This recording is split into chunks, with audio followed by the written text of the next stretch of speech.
Hey world, it's me. I'm getting really shitty at this. I think I'm about a day behind. Some days though I just don't have a lot to talk about, or I'm not in a mood where I want to talk or whatever. I just have like antisocial days, we'll call them. This morning I had a seizure scare. I had everyone at work. We're working from home. They almost sent an ambulance here. Fuck, I'm so happy they didn't. So I have this condition with my brain. It's actually like a super rare neurological condition. It's called periventricular nodular gray matter heterotopia, which means that some of the wires on each side of my brain, rather than growing back into the lobe, they kind of stayed out between the lobe and the skull. And sometimes when I'm stressed, or I notice when I'm hormonal or on my period time or what like that, it can trigger my seizures. So I experienced that this morning, and everyone at work was freaking out. They almost sent an ambulance here.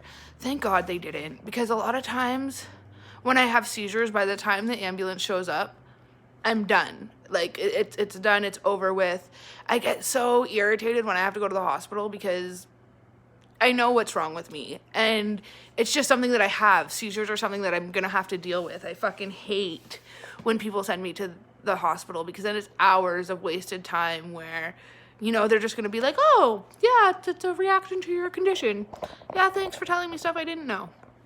I was supposed to be taking anti-seizure medications, but unfortunately, I don't know why, but a lot of times anti-seizure medication and mood stabilizing medication go hand in hand.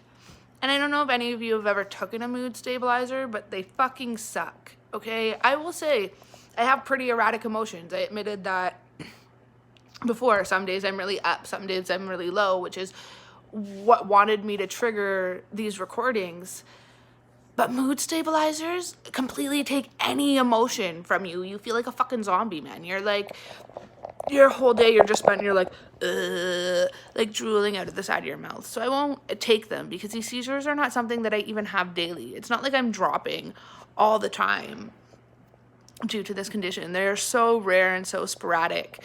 And usually if I can get water into me, there's a trigger. Once I start asking for water, I have about 2 minutes before I drop.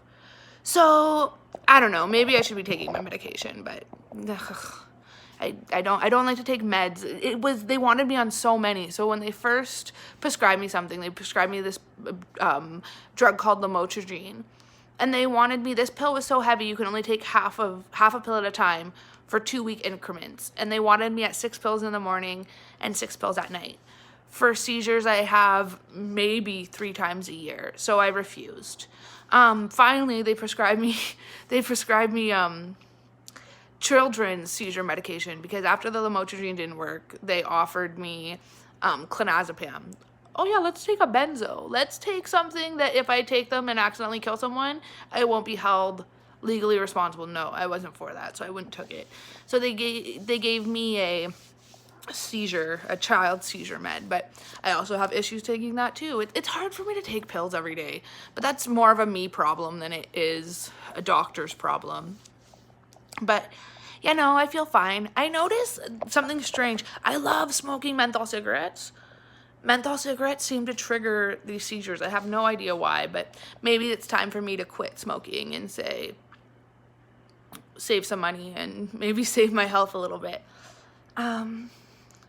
I do have more I want to talk about, but it has nothing to do with the seizure. So I think later I'm going to post another video and talk more about sobriety and why that's so important. I was talking to a friend recently he's just been clean. He's just 5 months sober. So he's been going through some shit with some other people, relapsing and stuff like that. And I just wanted to touch base and make a video about how hard that kind of stuff is, because I don't think people realize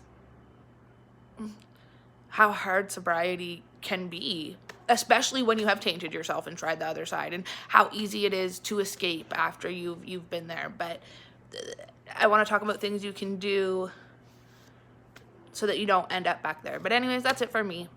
Just a quick thing to talk about my seizures again. Like I said, I've seen that a few people are watching these. This is more just for me, a personal reflection. So that's it. I'm out.